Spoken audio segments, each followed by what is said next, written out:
la dernière fois, on a pris le temps d'entrer dans l'expérience du baptême tel que le Christ la propose. Et donc, vous voyez bien que la première annonce du salut, elle reprend cette manière de faire qu'on voit dans la première alliance. Il y a à la fois une promesse, et là c'est plus qu'une promesse, c'est l'annonce de l'avènement du royaume. Il y avait la promesse de la terre promise, la promesse d'une descendance nombreuse, c'est-à-dire la promesse pas simplement d'un bonheur personnel, mais d'un bonheur collectif. C'est ça la promesse qui est faite à Abraham. En gros, Dieu dit à Abraham, écoute-moi, obéis-moi, et je te rendrai, toi et ton peuple, je vous rendrai heureux. Et la condition de l'accomplissement de cette promesse, c'est de se laisser libérer par Dieu du péché, c'est-à-dire de l'enfermement dans les ténèbres, l'enfermement dans l'erreur, l'enfermement dans le mensonge, c'est essentiellement ça. Et donc, on voit bien la loi vient dénoncer le mal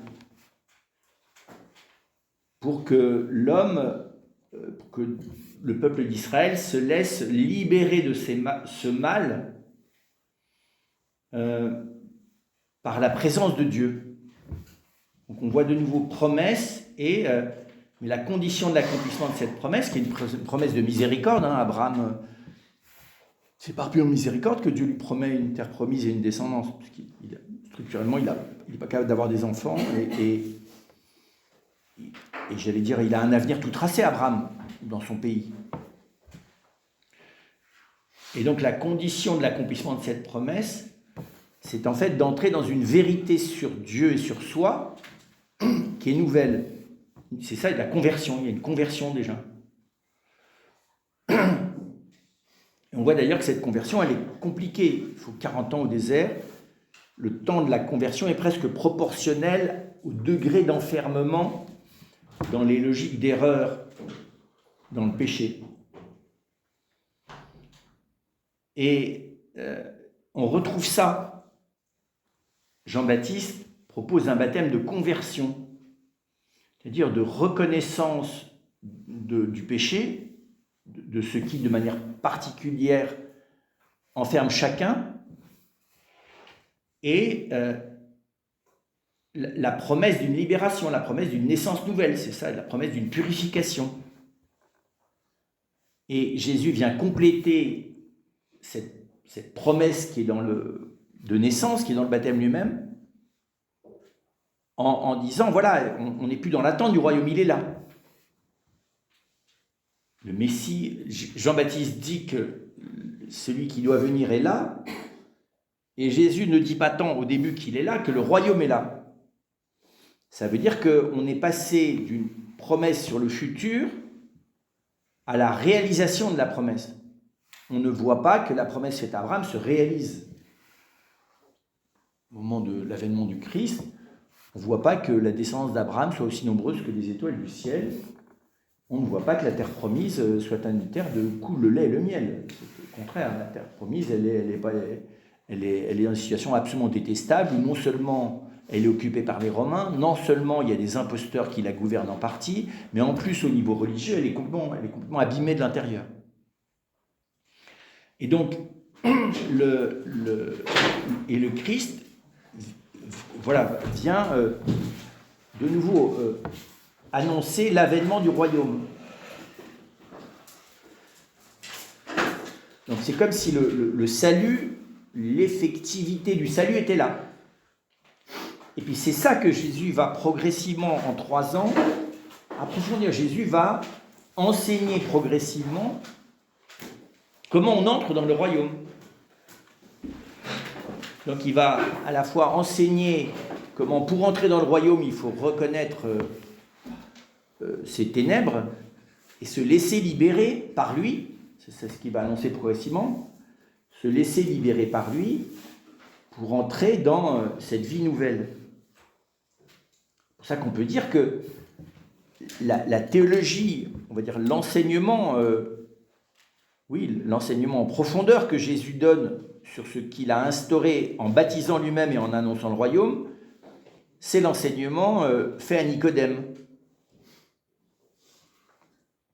Le salut à Nicodème, c'est l'enseignement de Nicodème sur la naissance d'en haut, dans l'Esprit Saint, c'est l'intériorisation de ce qui se passe dans le sacramental du baptême de Jean-Baptiste.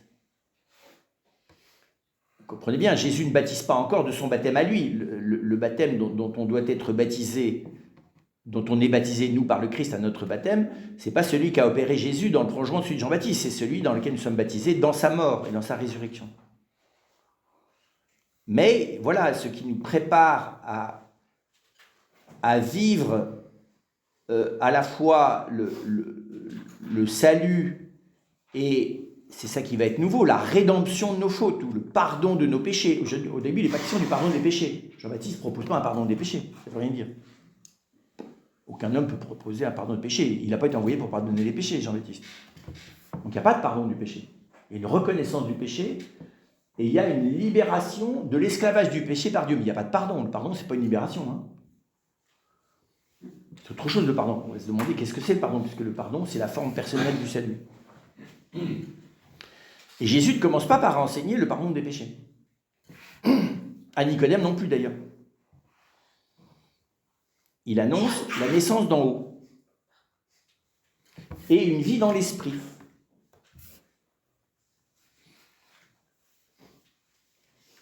Et donc il précise que le royaume, ce n'est pas un royaume terrestre, le royaume c'est l'avènement d'une autre manière de vivre, qui vient de Dieu, qui vient de l'Esprit Saint.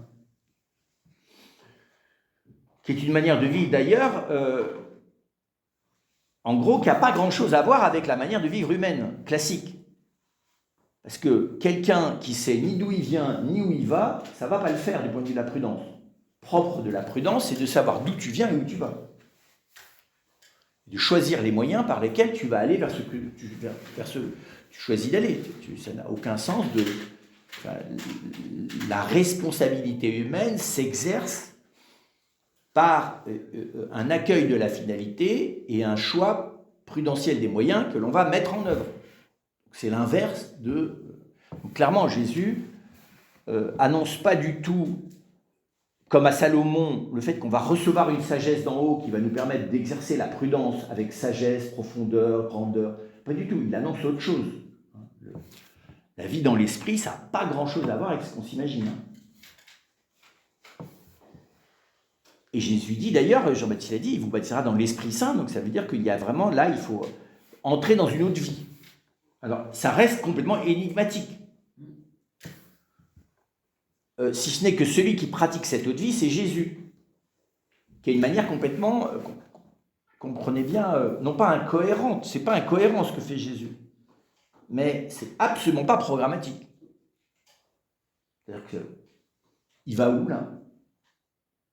Où est-ce qu'il veut aller? Où est-ce qu'il veut en venir? Je ne sais pas si vous apprenez à suivre l'évangile pas à pas, ayant envie de, mais de quoi il parle? Où est-ce qu'il veut en venir? C'est quoi le but de ce qu'il raconte? Qu'est-ce qu'il y a à faire? Et il n'y a pas beaucoup de lumière sur tout ça. Tu as de la lumière sur ce qu'il ne faut pas faire, ça oui.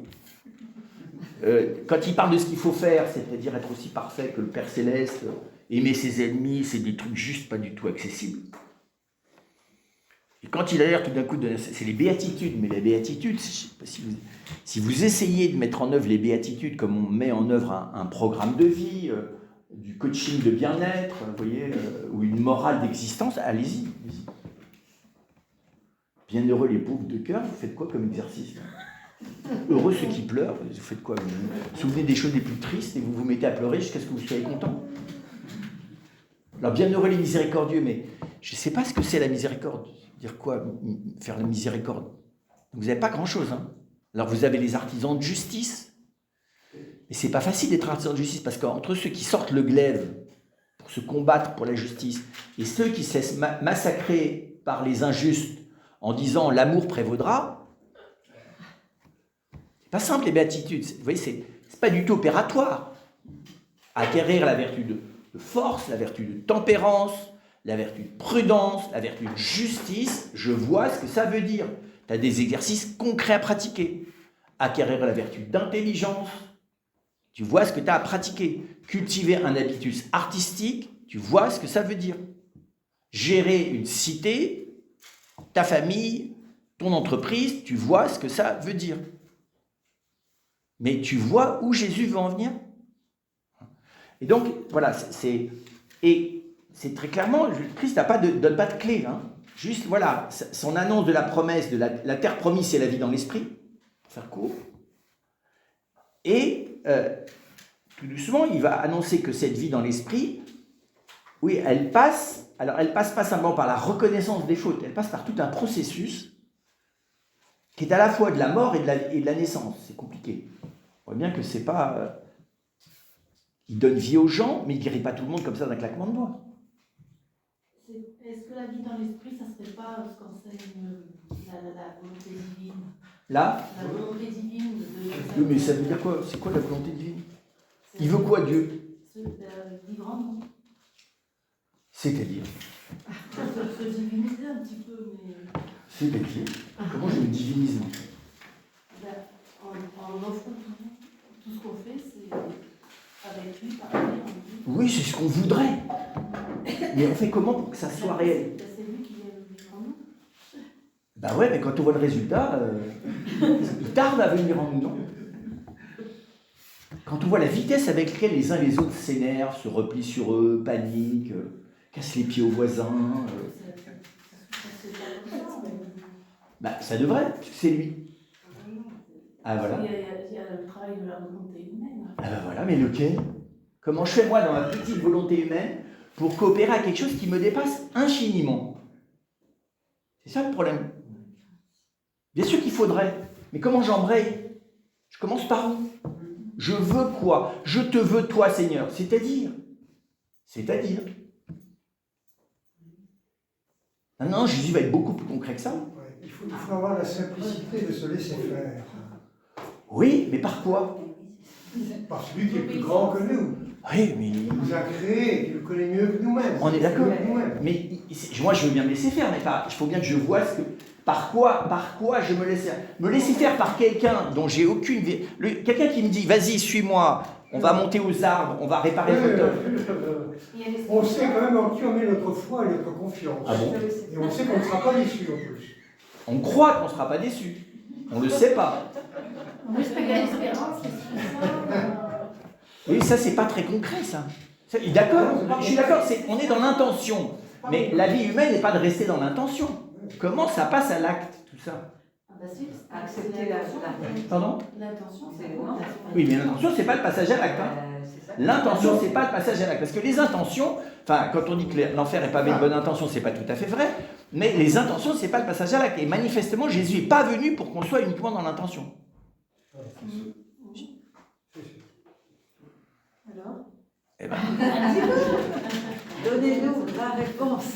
Non, je ne vais pas vous la donner. En tout cas, clairement, la réponse, elle est très simple. Elle est très simple à répondre. C'est que Jésus, il dit, mais de toute façon, il n'y a qu'une solution, c'est moi. C'est pas ma volonté, c'est moi. La solution, c'est pas le Père, c'est lui. Mais lui, ça veut dire quoi? En quoi Jésus, comme homme, vient modifier mon existence. Ça va être tout le sujet, ça. La rédemption, elle s'opère dans la manière humaine et jusque dans son corps par lequel le Christ nous donne sa vie à vivre. Mais sa vie humaine, pas sa vie divine. Et alors, comment je fais? Parce que moi, je n'ai pas Jésus sous la main. Donc ça va être ça la question. Comment le Christ lui-même nous attache à lui. Et donc, bien sûr que ça va réaliser la volonté de Dieu, mais l'embrayage sur la volonté divine, ça s'appelle le Christ dans son humanité. Et le Christ dans son humanité, c'est pas facile. Comment je fais pour vivre avec quelqu'un que je vois pas? Voilà. La question, elle va être là. Le salut, il va s'opérer. Et il ne suffit pas simplement que j'ai envie de m'asseoir à ses côtés, de le regarder vivre et de l'écouter. Il y a manifestement quelque chose à voir autour de la souffrance, autour de la mort. Donc, vous voyez, ce que je veux dire, c'est que la question, ce n'est pas l'intention. L'intention, de toute façon, c'est de s'abandonner à la volonté de Dieu. Déjà, Abraham, marche en ma présence et sois parfait. Donc ça on veut tous la volonté de Dieu. On veut tous la volonté du Père. Abraham voulait la volonté du Père. Il n'a jamais voulu autre chose, Abraham. Quand Jésus dit « Abraham a vu mon jour », c'est parce qu'Abraham est le premier, précisément, à avoir commencé à entrer dans la volonté du Père. Le problème, c'est comment cette volonté, enfin tout simplement, comment la vie de Dieu embraye sur ma petite vie humaine. Et comment la transforme-t-elle ? Manifestement, elle ne la transforme pas uniquement par réitération de l'intention. C'est dans notre vie de tous les jours. C'est la foi aussi. La foi. Oui, mais on est d'accord, mais la foi, c'est un moyen, la foi. Ce n'est pas une finalité, la foi. Donc, c'est un moyen pour quoi faire ? Pour vivre la côté de Dieu sur terre. C'est plus concret que ça. Jésus ne me dit pas que la foi, c'est un moyen pour vivre la vie de Dieu. Ce n'est pas ce que me dit Jésus. Libéré. Non. Jésus, la foi, c'est un moyen pour vivre avec moi. C'est ça qu'il dit. Pour vivre avec moi. Mais c'est bizarre. Nous, très vite, on veut savoir que Jésus nous dit ce qu'il faut qu'on fasse. On a du mal à rester sur lui. Très vite, on est... bon Seigneur, alors, c'est quoi le programme ? Par où ça passe ? Dis-moi ce qu'il faut que je fasse. Et Jésus dit rien. Il dit, mais je ne te demande rien de faire, moi. Je ne te demande pas de faire des choses. Je te demande de me suivre. Comment tu suis quelqu'un que tu ne vois pas ? C'est lui qui va me suivre. Ah ben lui, il essaie de me rattraper. Jésus, il essaie de me rattraper pour que je m'arrête. Et il me dit, tu peux t'arrêter là. Arrêtez de vouloir trop. Arrête de vouloir déjà. Déjà, arrête de vouloir. Parce que nous, vouloir, c'est mobiliser notre énergie en vue d'arriver à faire quelque chose, non ? Ben, c'est déjà foiré d'avance. On va le voir, ça c'est la philosophie du vivant. La volonté, c'est accueillir. Ah, oui. Et donc, lâcher prise, c'est pas d'abord lâcher prise, c'est accueillir ce qui va me faire lâcher. Un enfant qui est inquiet, il lâche prise que si tu lui amènes un gros câlin ou un gâteau. Il faut que tu arrives avec quelque chose. Si je dis, oui, lâche, arrête de t'inquiéter. Il va s'inquiéter beaucoup plus. Plus tu ordonnes à un enfant d'arrêter de s'inquiéter, plus tu le paniques complètement. Mais si tu le distrais de sa panique, là, il lâche prise. Seule la présence du bien me fait lâcher mon projet, mes idées, mes peurs. Bon, je devance un peu là. Mais le Seigneur, il va progressivement. C'est très étonnant. Alors, bien sûr que nous, on a Jésus, mais on ne peut pas aller tout de suite au bout sans reparcourir. Pourquoi ? Parce qu'il y a des choses en moi qui ne sont même pas encore tout à fait rentrées dans l'Ancien Testament. C'est malheureusement ce qu'on a vu au moment de la Deuxième Guerre mondiale. Dans les camps de concentration, même les gens les plus pieux sont devenus des gens horribles. Ils sont mis à s'étrangler pour une bouchée de pain. Les gens qui ont vraiment été... Donc, ceux qui vivaient vraiment de la sainteté, ils étaient, au témoignage en tout cas de ceux qui étaient dans les camps, très, très, très peu nombreux. Y compris chez les chrétiens. Et donc, ça montre bien que... comment dire ça ? Voilà, donc la vraie question, elle est d'accepter que, même si en nous, il y a déjà une partie de nous qui touche déjà le ciel, et donc qui est pleinement dans la volonté de Dieu, le problème, ce que je veux Jésus, c'est rapatrier dans cet espace de sainteté tout le reste de moi. Y compris la partie de moi qui ne veut pas trop se casser la tête, qu'il ne faudrait quand même pas qu'on nous énerve, que la souffrance ça va, ou que la souffrance je veux bien, mais à la manière de ma tragédie à moi, et pas d'une autre manière. Parce que souffrir, par exemple, de ne plus pouvoir souffrir, tu as des gens qui sont tellement habitués à la souffrance que s'ils ne souffrent plus, c'est la panique complète. Donc il faut qu'ils se précipitent sur l'endroit où ils ne vont pas bien. Là, ça va mieux. Parce que si par hasard, tu vas vraiment bien, ben là, tu es face à un immense vide, là. En plus, si tu vas bien, mais sans maîtriser pourquoi tu vas bien, ça te panique, hein. Qu'est-ce que tu fais ? Ben, tu retournes dans l'endroit où tu as mal. C'est le toxico, hein. Une fois qu'il est sorti, le moment de l'intoxication, tout d'un coup, il a plus son drame et sa souffrance. À un moment donné, ben, il y retourne. Parce que là, au moins, il connaît. Voilà. Donc, c'est pour dire que tout l'évangile, c'est Jésus. et c'est pour ça que moi j'aime bien le suivre de plus en plus pas à pas, c'est lui qui m'embraye sur le Père. Et c'est compliqué un embrayage, hein. Voilà. Nous, on a. Alors, est-ce que les vitesses se passent automatiquement? Presque. Quand même, on doit suivre les vitesses, on va dire ça comme ça. Tu peux pas piloter. Voilà, tu dois quand même accompagner les changements de vitesse, parce qu'il y a des moments. Voilà, le Seigneur te dit, bon, on y va. Il faut quand même, il te demande ton feu vert. Et il y a des moments où tu dis, bah Seigneur, on va voir hein, l'accélération dans le mystère de la croix, l'accélération dans l'abandon, la pauvreté complète, puis avoir aucun Dieu. Vous voyez, si tu veux bien progressivement, Seigneur, comme tu veux. Hein. Le Seigneur, il n'est pas, comment dire ça, il n'est pas casse-pied. Hein.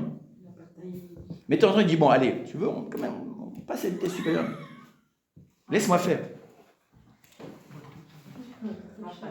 Bon. Et donc, première étape, la naissance, le baptême, l'annonce du royaume et l'intériorisation de ça que reçoivent les disciples, hein, les apôtres, les gens les plus immédiatement proches, sans doute à la lumière de l'enseignement de Nicodème. Et qu'est-ce qu'ils en comprennent? Ce qu'ils peuvent, quoi. Et donc, où il s'agit de naître à une autre vie. Et une vie où il n'y a pas de mode d'emploi, on va dire ça comme ça. Une vie où il n'y a pas de mode d'emploi. Tu ne sais ni d'où il vient, tu n'as pas de mode d'emploi. Mais tu entends sa voix quand même. Les brebis sont rassurées par la voix, elles ne sont pas très intelligentes. La brebis, si tu dis, bon allez, c'est à droite, à gauche, à droite, à droite. La brebis, elle a entendu ta voix, hein. Mais elle n'a pas du tout compris ce qu'il faut faire. Et moi j'aime bien ça. Donc on doit apprendre à écouter la voix du berger. Tu suis la voix, tu sais, tu t'éloignes pas trop. Dès que tu sens que tu vas auprès de lui, tu le suis à la voix. Parce que suivre, on est un peu aveugle quand même dans la foi, donc il faut le suivre à l'oreille. Entraînez-vous à suivre Jésus à l'oreille. Intéressant. Donc, dès que tu n'entends plus assez sa voix proche, tu cherches où il est, tu te rapproches. Tu ne comprends pas très bien où il t'emmène, hein. Mais il y a des choses qui t'emmènent plus vite que si tu dis, bon Seigneur, c'est quoi le plan? Puis on peut siéger à ta droite, à ta gauche. Allons-nous avoir beaucoup? Est-ce que j'ai tout donné? Quelle est la rentabilité? Comment ça se passe? 70 fois 7 fois? Combien de fois je dois pardonner? Enfin, tout le programme, quoi. Les 11 commandements de l'Église, la messe, le truc, tu vois, le kit total, quoi. Puis tu montes en puissance, tu commences à faire des petits exercices, puis après ça, tu fais des retraites spirituelles, puis tu fais des consécrations, puis tu as des scapulaires, puis tu as des statues, puis tu vas faire tous les lieux de dévotion possibles, puis à la fin, tu es full time, quoi. Et là, manque de chance, tu deviens vieux, et donc ton seul sanctuaire, ça s'appelle ta maison de retraite. Voilà. Tes dévotions, t'arrives plus parce que tu sais plus très bien comment tu t'appelles. Le chapelet, tu te souviens plus de la fin du Je vous salue Marie. Non, mais je ris pas. Alors, il vaut mieux ça, il vaut mieux consacrer, avoir un temps de businesswoman ou de businessman dédié à Jésus-Christ, c'est mieux que de le dédier à autre chose. Mais c'est pas toujours facile de lâcher le business de la ferveur. Arrêter les généreux, c'est compliqué, hein. Parce qu'ils ont toujours un nouveau truc dont il faut qu'ils s'occupent. Ils ont toujours quelqu'un de plus à sauver. Ils sont volontaires 24 heures sur 24. Et ils font à la fin comme les scouts, c'est-à-dire qu'ils obligent la vieille à traverser la rue alors que c'est pas du tout ça qu'elle voulait. Non, parce que quand tu es généreux, tu t'inventes des besoins qu'ont les autres. Ah mais oui, mais je pensais, bah non, tu vois, tu as voulu te faire plaisir. Alors des fois on peut le dire, des fois on dit rien, mais oui, merci beaucoup, mais des fois tu dis, ouais, c'est gentil, mais j'en ai absolument pas besoin, juste ça m'encombre ce que tu es en train de dire. Mais ça c'est, oui, mais tu comprends, c'est avec la mort, oui. Comme disait l'autre, c'est, t'as bien couru, mais pas dans le bon chemin. C'était généreux, mais pas éclairé. Bah c'est Marthe, hein. Généreuse Marthe. Et l'autre, elle fiche pas une rame selon Marthe. C'est vrai.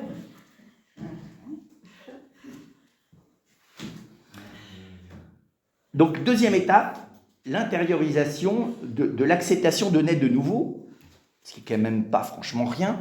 Donc, c'est pas de nouveau. Naître de nouveau, c'est pas juste de faire des exercices spirituels, vous voyez, c'est pas d'améliorer chrétiennement ma vie, c'est une autre vie.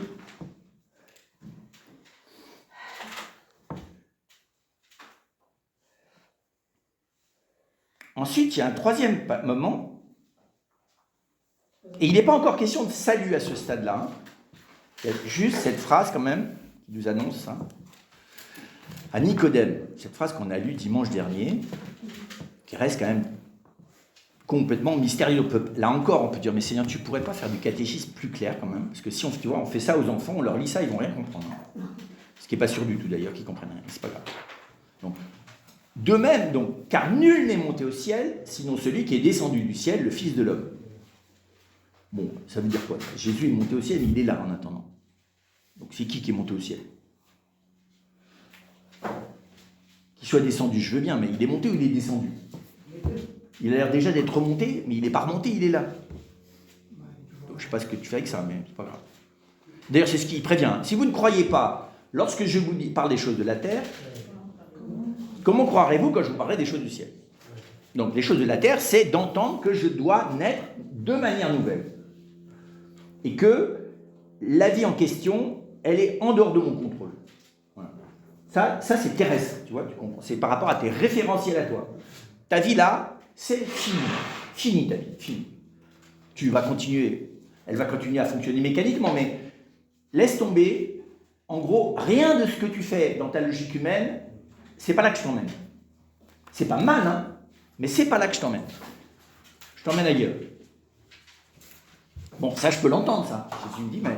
Et on va rentrer dans quelque chose où c'est plus ta prudence, c'est plus d'obéir aux ordres ou aux commandements qu'on te dit, c'est d'entrer dans une dynamique qui est celle du souffle de Dieu, où tu te laisses guider de manière qui te dépasse complètement. Et voilà, et celui qui vient annoncer ça, c'est moi. Ça, c'est les choses de la terre. Donc il dit, bon, donc du coup, c'est pas gênant que je ne comprenne pas, parce qu'il m'a dit que c'est normal que je ne comprenne pas les choses du ciel. Nul n'est monté au ciel, sinon celui qui est descendu du ciel, le Fils de l'homme. De même que le serpent de bronze fut élevé par Moïse dans le désert, alors là, tu décroches. Là. Parce que élever le serpent de bronze sur un poteau dans le désert, c'est pas tout à fait aller au ciel, non? Tu te dis, Seigneur, de quoi tu parles?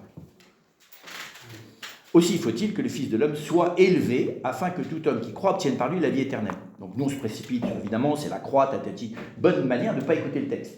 Donc, du coup, tu n'en as rien à faire de Nicodème qui ne comprenait rien. Ça ne t'intéresse pas de savoir si la Vierge Marie, on lui a rapporté ce que disait Nicodème et de savoir ce qu'elle en a fait. C'est dommage. Ça, c'est intéressant. Pourquoi Jésus assimile-t-il le fait de monter au ciel au fait d'être élevé sur un mât comme un serpent pour sauver les gens? De quoi est-ce qu'il parle? Je n'ai pas besoin de comprendre de quoi il parle. J'ai besoin de recevoir ce dont il parle. Donc là, clairement, il s'agit d'une guérison. Là. Oui, c'est la première fois qu'on parle de guérison. Et d'une guérison qui est plus simplement par un miracle, qui est d'une guérison en voyant le Fils de l'homme élevé. Bon, c'est pas rien, ça. Et le Fils de l'homme, hein, c'est Dieu qui vient jusqu'à l'homme. C'est Dieu dans une présence humaine. Donc se tourner vers Dieu qui vient à moi dans une présence humaine, mais qui a le visage du mal, le visage du serpent. Il est configuré au péché, dira Paul, sur la croix. Bon, je ne comprends pas bien. Mais je vois bien en tout cas que tout ça a à voir avec Jésus. Que donc il y a quelque chose d'une relation avec Jésus qu'il va falloir que j'apprenne. On va dire ça comme ça.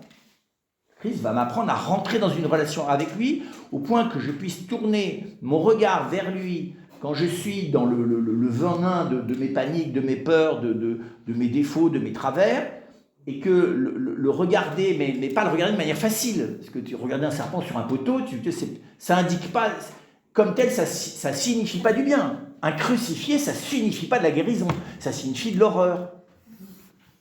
Les photos des gens qui viennent de subir un sévice ou un massacre, qui sont... Voilà, les gens, voilà, tu ne photographies pas les gens aux urgences.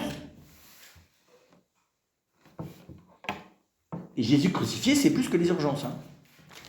Voilà, et donc, et tout d'un coup, il ajoute ça. Dieu a tellement tant, il a aimé de manière telle le monde, qu'il a donné son Fils l'unique. C'est même son Fils, l'unique engendré. C'est même d'ailleurs, il a donné son Fils, l'unique engendré. Ainsi, celui qui croit en lui ne périra pas, mais il obtiendra la vie éternelle. Donc vie éternelle, de nouveau, ce n'est pas une vie dans le ciel. Hein. La vie éternelle, c'est la vie qui n'a plus de limite. C'est pas pareil. Que nous, vie éternelle, c'est pour plus tard. Parce qu'on va passer de la terre au ciel, bien sûr. C'est pas ça la vie éternelle. La vie éternelle, c'est celle qui commence maintenant, mais qui n'a plus de limite. C'est celle qui n'est pas limitée par la mort. Évidemment, il y a sans doute un lien entre la vie qui s'ouvre à l'infini et l'esprit. Ça, je comprends, parce que tu vois, il s'arrête où le vent? Les flots s'arrêtent, mais le vent, tu l'arrêtes où? Car Dieu a envoyé son Fils dans le monde, non pas pour juger le monde, mais pour que par lui, le monde soit sauvé. Donc, pour autant qu'on puisse reconstituer la chronologie, enfin, pas reconstituer, mais suivre cette progression des évangiles, ça n'est que progressivement que Jésus annonce qu'il est venu sauver ce qui était perdu.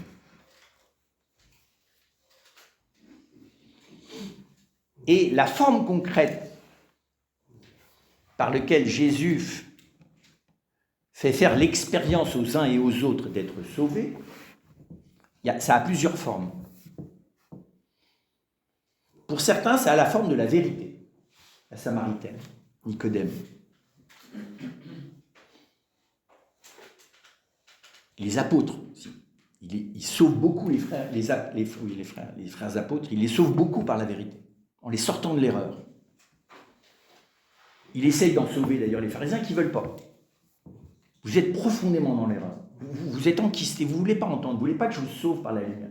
La vérité vous rendra libre.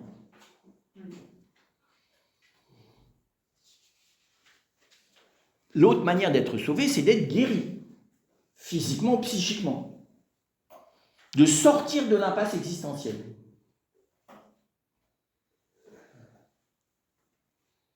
Et c'est vrai que Jésus ne guérit, bien sûr qu'il guérit les gens pour eux, mais il guérit les gens pour qu'ils entrevoient que par sa présence, il est plus guérissant qu'il ne l'est par son pouvoir. Vous voyez, je peux connaître ça. C'est-à-dire que de l'avoir rencontré, c'est plus que d'avoir été guéri. C'est la même chose. Ça va au-delà. Ça ? C'est la même chose, non?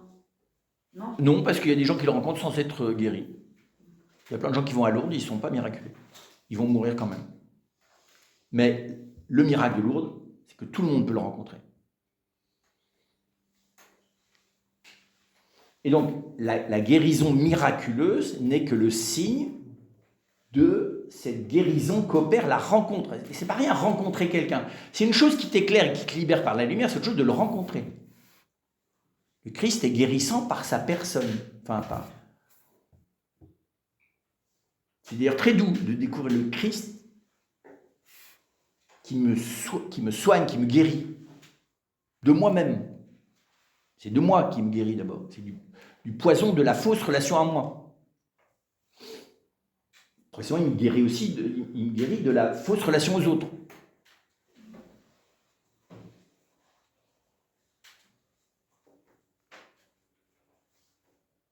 Et puis, il y a un troisième niveau, c'est le pardon. Pardon des péchés. C'est très particulier, le pardon des péchés. Alors, il y en a auxquels il dit, ta foi t'a sauvé. Bah, je crois que c'était toi, Seigneur, qui sauvait. Non, ta foi. Et ça, c'est très beau. Quand il dit, ta foi t'a sauvé, ça veut dire, pensez à la syrophénicienne, c'est la rencontre avec moi, parce que la foi, c'est ce qui permet la rencontre avec lui. Tu peux être guéri et pas sauvé.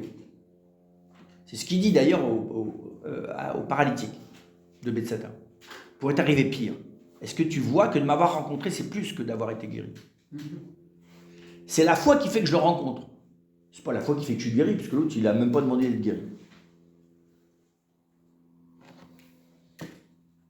Mais le plus, c'est pas le plus profond, mais le plus significatif de ce salut, ou le plus inattendu, on va dire ça comme ça. Le plus inattendu, c'est le pardon des péchés. Ça, c'était pas prévisible. Ça. Quelle est la limite? Dans la première langue, Dieu s'approche de l'homme, qu'il veuille se faire connaître à lui, de la même manière qu'il a dialogué en face à face avec Moïse, qu'il veuille devenir la guérison de son peuple, mais qui pardonne les péchés.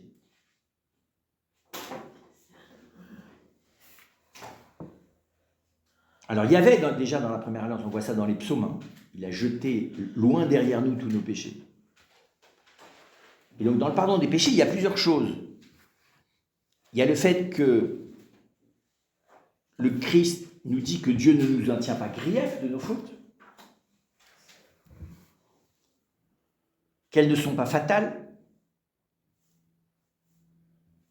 y compris dans leurs conséquences. Les conséquences, des fois, sont non réversibles. Et que le lieu de ma faute, c'est-à-dire l'endroit où j'ai manqué à être là, c'est ça la faute. La faute, c'est de ne pas avoir été soi. Le péché fondamental, c'est de ne pas être soi. Alors on dira non, le péché fondamental, c'est de s'opposer à Dieu. Bah oui, mais dès que tu n'es plus toi, tu t'opposes à Dieu, puisque Dieu t'a fait pour être toi. Très simple. On dit, on est tout le temps dans le péché. Oui, assez souvent. Là où nous on confesse des péchés, où on a une part de responsabilité parfaitement claire sur le fait qu'on a fui ce qu'on avait à faire, ou fait l'inverse. D'accord. Mais on confesse des péchés clairs pour confesser un état un état de non-coopération ou de faiblesse de coopération ou d'incapacité à. Parce que quand tu confesses tes péchés, tu confies aussi à Dieu ton incapacité auquel tu ne peux pas grand-chose à être toi-même. Parce que des fois, c'est par l'environnement que tu ne sais pas être toi-même. La miséricorde de Dieu ne vient pas qu'à l'endroit de tes fautes. La miséricorde de Dieu, elle vient dans toute ta misère, non?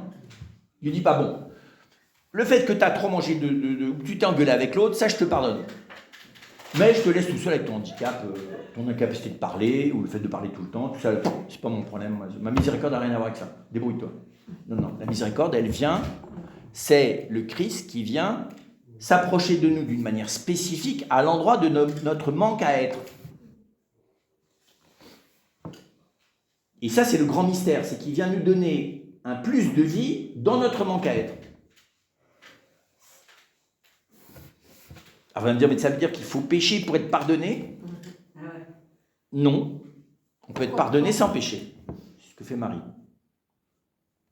Marie, elle est l'objet du pardon. Elle vit en permanence du pardon, ce que la petite Thérèse appelait la grâce de prévenance.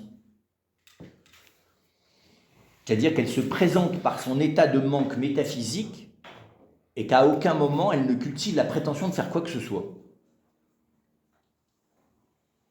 Étonnant, Marie, elle prétend ni faire le bien, elle prétend même pas aimer Dieu.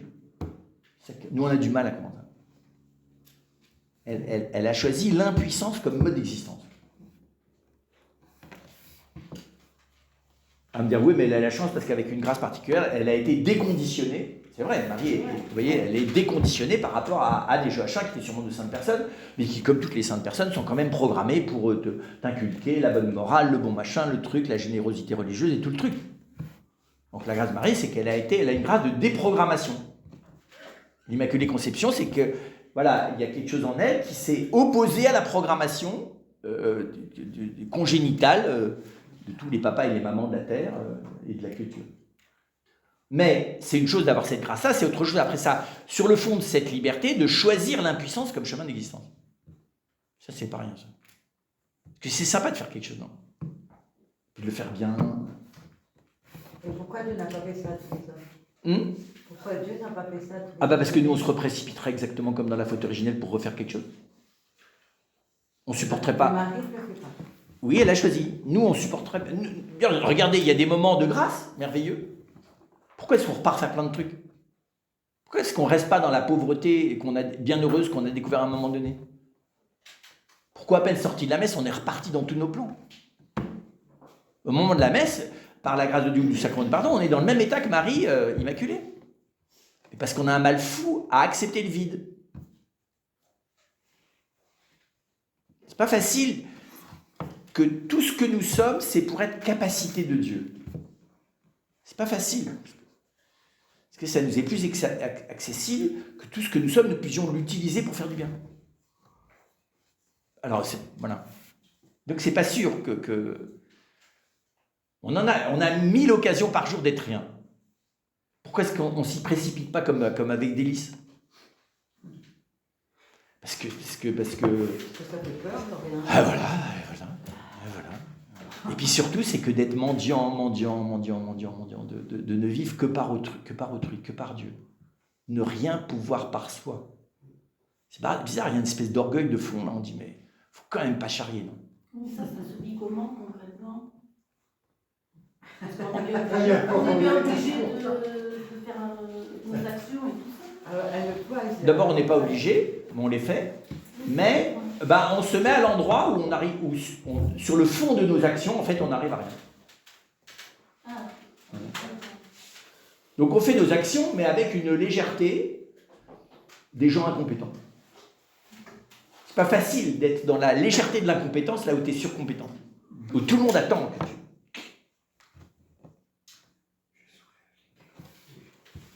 Fais-toi capacité, je me ferai torrent. C'est pas commode. Hein. C'est pour ça que le chemin de la Vierge Marie, d'être jaloux de la Vierge Marie, moi je suis pas jaloux. Hein. Moi je bénis le Seigneur de la progressivité avec laquelle, tout doucement, il m'emmène et qu'il ne me met pas tout de suite face à un vide infini. Qui je suis pour prétendre que je tiendrai plus de 3 heures dans ce truc-là. Ce qui est plus dur, c'est pas tellement l'impuissance, c'est de ne pas être triste d'être impuissant. Oui, voilà, c'est que... Mais parce qu'en plus, alors on y revient, hein, c'est que, de nouveau, se tenir dans la présence du Christ comme unique lumière psychique d'existence, difficile, parce qu'il y a certainement la culpabilité, enfin, on est surprogrammé. Et pour ça qu'on fait aujourd'hui la chair, j'ai besoin que sa chair me déprogramme de ma chair. Pas de ma chair, pas de mon corps, hein, mais me déprogramme. Vivre dans la chair, on est programmé pour vivre dans la chair. Et en plus, toute la culture nous fait confondre ça présent avec le fait d'avoir un corps. Au point qu'on finit par détester le corps et la chair sous prétexte que c'est lui qui est la faute. Mais il y est pour rien. C'est une victime parfaite, notre pauvre corps. Et qu'il faut que le Christ vienne me dire, mais non, ton corps, il m'appartient à moi, laisse-moi faire. Mais voilà, se laisser, comprenez bien, réinitialiser à la base de comment... C'est pour ça qu'on dit, mais Seigneur, ok, j'ai bien compris que je n'ai pas du tout avoir la nostalgie de ne pas être la Vierge Marie, mais apprends-moi à plus avoir peur du vide, apprends-moi à bénir le fait que j'arrive finalement de moins en moins à faire quoi que ce soit, sans l'aide de toi, directement ou par mes frères et sœurs. Parce que vous savez, c'est comme le type, le brave curé, vous savez, qui attend que Dieu vienne le sauver avec les pompiers. Voilà, vous savez, voilà, Dieu dit, je t'ai envoyé tout le monde, oui, mais Seigneur, mais moi je voulais t'avoir en direct, tu ne vois pas par les autres. Hein. Parce que moi, les services sociaux divins, là, avec la tronche des gens, là, non.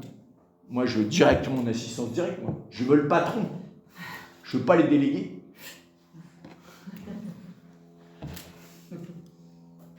Et Seigneur, il me dit, mais non, parce que si tu avais le patron, tu serais terrorisé. Le niveau de pauvreté que je te réclame. Donc je viens le faire avec des gens qui te ressemblent plus, tu vois. Comme toi, tu peux les aider autant qu'ils t'aident, c'est plus facile. Vous vous convertissez progressivement à vous aimer les uns les autres. Et donc c'est pour dire que ce processus-là, c'est ça là, le pardon des péchés. Le processus de la miséricorde. Je suis en train de vous dire, c'est que tout doucement, Jésus essaie de faire comprendre que la naissance à la vie d'en haut, ça se fait par le processus de la miséricorde. Et là j'ai à coopérer, c'est très bizarre. Hein.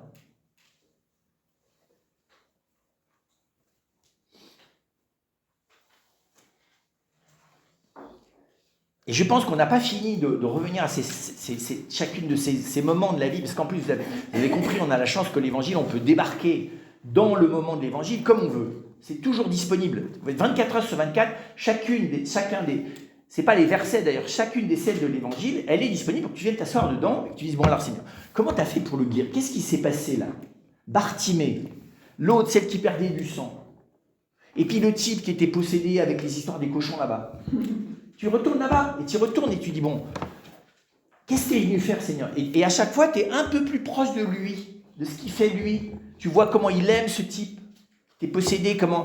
Même les autres, il leur fait miséricorde en leur flinguant tous leurs cochons, qui sont des animaux impurs. C'est une miséricorde que tu perds tous tes cochons. Mais ils n'ont pas pris comme une miséricorde. Et donc, plus ça va, et plus on est, comment dire ça, en présence réelle de la manière dont Jésus, très personnellement dans son âme humaine, opère le pardon. Et moi je suis persuadé que la miséricorde, tu la prends auprès de lui. Au début on dit oui, il faut pardonner les péchés. Mais on veut tous pardonner les péchés. Quand on est à dire les juges, on a un truc qui s'appelle les coulpes et les proclamations.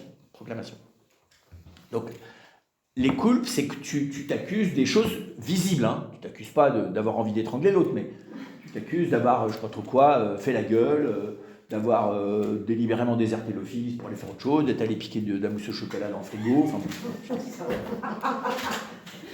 et puis, Et puis après ça, les frères peuvent te dire, parce qu'il y a des choses, quand durant la religion, il y a des choses que tu vois, puis il y a des choses que tu vois pas. Tu vois pas que tu souris jamais, que tu fais un boucan dingue dans les couloirs et que tu réveilles tout le monde, que je sais pas trop quoi, tu renifles ou tu te mouches toutes les 30 secondes sans t'apercevoir que tu pourrais faire ça plus discrètement, que tu es toujours allé piquer des trucs aux voisins parce que c'est normal, ce qui est à toi est à lui et ce qui est à lui est à toi. Hein, surtout d'ailleurs ce qui est à lui est à toi. Bon. Et donc, la vie fraternelle, c'est aussi qu'on t'aide à voir que là, tu vois, dans la vie commune, vous voyez. Mais alors, c'est très impressionnant, les premières fois, c'est du lynchage, quoi. Le frère, il se met à genoux, puis alors, ceux qui ne sont pas entraînés, au début, ils veulent dire une chose gentille sur une petite chose, mais alors le ton qu'ils utilisent, mon frère, ça serait quand même bien que, je ne sais pas trop quoi, un truc ridicule, hein, de mettre un peu moins de sel, de pas tout le temps aller te lever pour aller chercher de l'huile d'olive, enfin bon, mais le ton, il est tellement agressif, et donc tu vois bien que, oui, tu sais pas faire la miséricorde. Alors des fois, après ça, tu as compris, donc qu'est-ce que tu fais? Tu pardonnes, tu essaies d'éliminer le truc, tu vois, tu zappes, tu mets du blanc, du stabilo, truc, voilà, non, rien, fini, je lui pardonne. Il redébarque, tu te rénerves instantanément dessus. Et là, tu vois, bon, tiens, qu'est-ce que j'ai raté dans le truc là? Et donc, moi, je m'aperçois qu'au début, on est très à vouloir chercher des solutions à l'intérieur de nous sur la base des conseils que nos aînés en vie spirituelle et la Sainte Église nous dit. On ferait bien mieux de se mettre à côté de Jésus. Je dis, mais comment tu l'as regardé, cette personne? Quand Pierre est arrivé là en disant, bon, allez Seigneur, 7 fois. Mon bon Pierre. Plus que ça. T'as pas fini de pardonner, mon bon Pierre.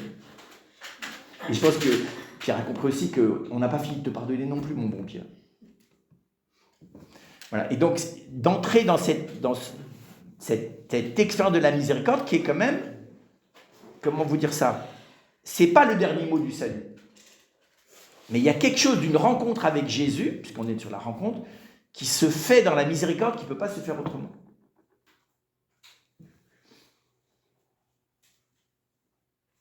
Et au début, on ne le voit pas. Mais on va le voir par la suite. Hein. La rencontre avec Jésus dans la miséricorde, c'est la rencontre avec Jésus crucifié qui me donne son cœur. Au début, je ne le vois pas. On voit le pardon, on est heureux. Quand le prêtre te dit, tu es tout content, quoi. Tu n'as pas vu que le crucifié est arrivé en disant, est-ce que tu veux bien, en état de crucifié que je suis, me prendre dans tes bras? Je ne peux pas penser à ça. Moi, je suis très content qu'il m'ait pardonné. C'est bien, hein? Est-ce que tu as laissé le cœur de Jésus blessé s'imprimer en toi par ce pardon? Bon, j'ai pas pensé à ça, Seigneur. Je suis tellement content d'aller mieux. Il est ressuscité. Moi, je comprends pas bien parce que il est.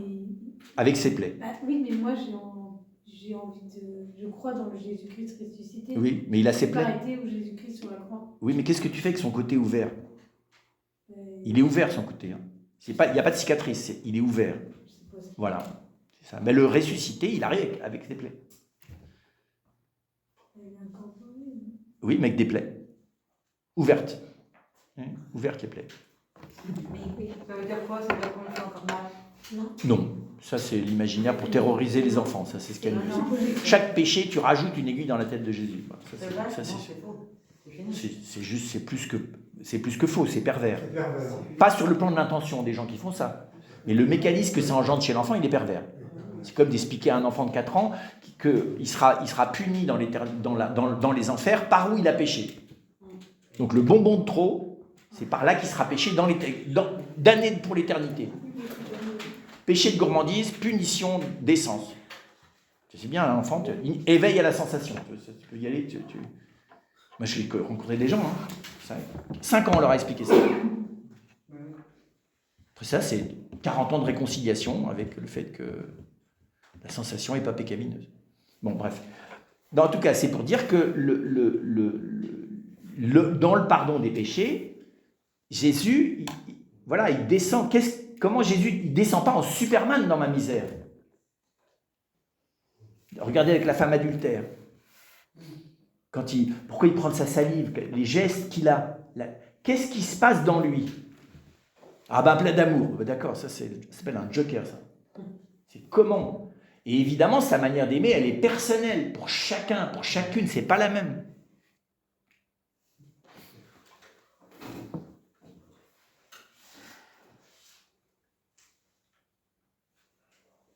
Donc, vous voyez bien, le Christ fait expérimenter le salut avant de l'enseigner. C'est tout à la fin de l'évangile que Jésus commence à enseigner le salut.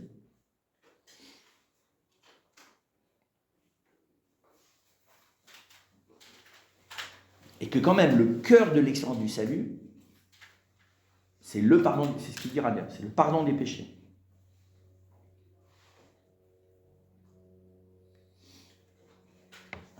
Il est venu donner sa vie en rançon pour la multitude et le pardon des péchés. Le Fils de l'homme est venu donner sa vie. C'est à ça que je voudrais qu'on aboutisse. Bon, peut-être que la prochaine fois, on va prendre le temps de descendre dans cette expérience, parce que c'est très bien de le dire, ça serait mieux qu'on le fasse. De prendre des temps là, de guérison et de pardon des péchés. Parce que ça se passe, si vous regardez de près, les miracles, ça ne veut rien dire. C'est que des rencontres et il n'y en a pas deux qui se ressemblent. Et même quand c'est raconté plusieurs fois, ce n'est pas la même dimension de la rencontre. Alors, vous parlez du pardon du péché et la réparation dans le pardon. Quand on se confesse, on a... Oui. Ça passe, donc ça sert. J'en sais rien. À ce stade-là, j'en sais rien. Jésus n'a pas l'air de demander... On va voir si Jésus a demandé des parts de réparation. Alors pourquoi l'Église le demande? Ah ben, on va voir. Elle a sûrement des bonnes raisons. Mais je ne suis pas encore au stade où je peux répondre à la question. On attend. Voilà.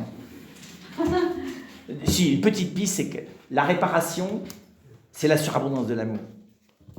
Mais le culpabilisé en nous, celui qui a la honte là, pour lui, la réparation, c'est que tu payes. Alors, tu le prends bien ou tu le prends mal. Tu es content de payer, donc tu as réparé, ou alors tu es furieux de payer parce que tu voudrais que ça soit gratuit. Dans les deux cas, tu te trompes. Alors, c'est Bah oui. l'un et l'autre. Non, non, non. La réparation, c'est de la gratuité. Jésus ne me réclame pas de réparer. Il me donne l'occasion de transformer l'endroit de mon manque à être en surabondance d'être. Mais voilà, il faut rentrer dans le processus. Après, ça marche tout seul. Enfin, c'est comme tout. Il faut descendre dedans. Mais donc, parce que le problème, c'est que si je fais l'église, ce que me demande l'église en décomposant, vous savez, bon, je ne vais pas rentrer là-dedans, mais réciter son acte de contrition. Qu'est-ce qui se passe dans le fait qu'on réclame de le réciter, dans la récitation? Est-ce que ça opère vraiment? C'est pas mécanique, hein, c'est pas un sacrement, l'acte de contrition. Le sacrement, c'est le pardon.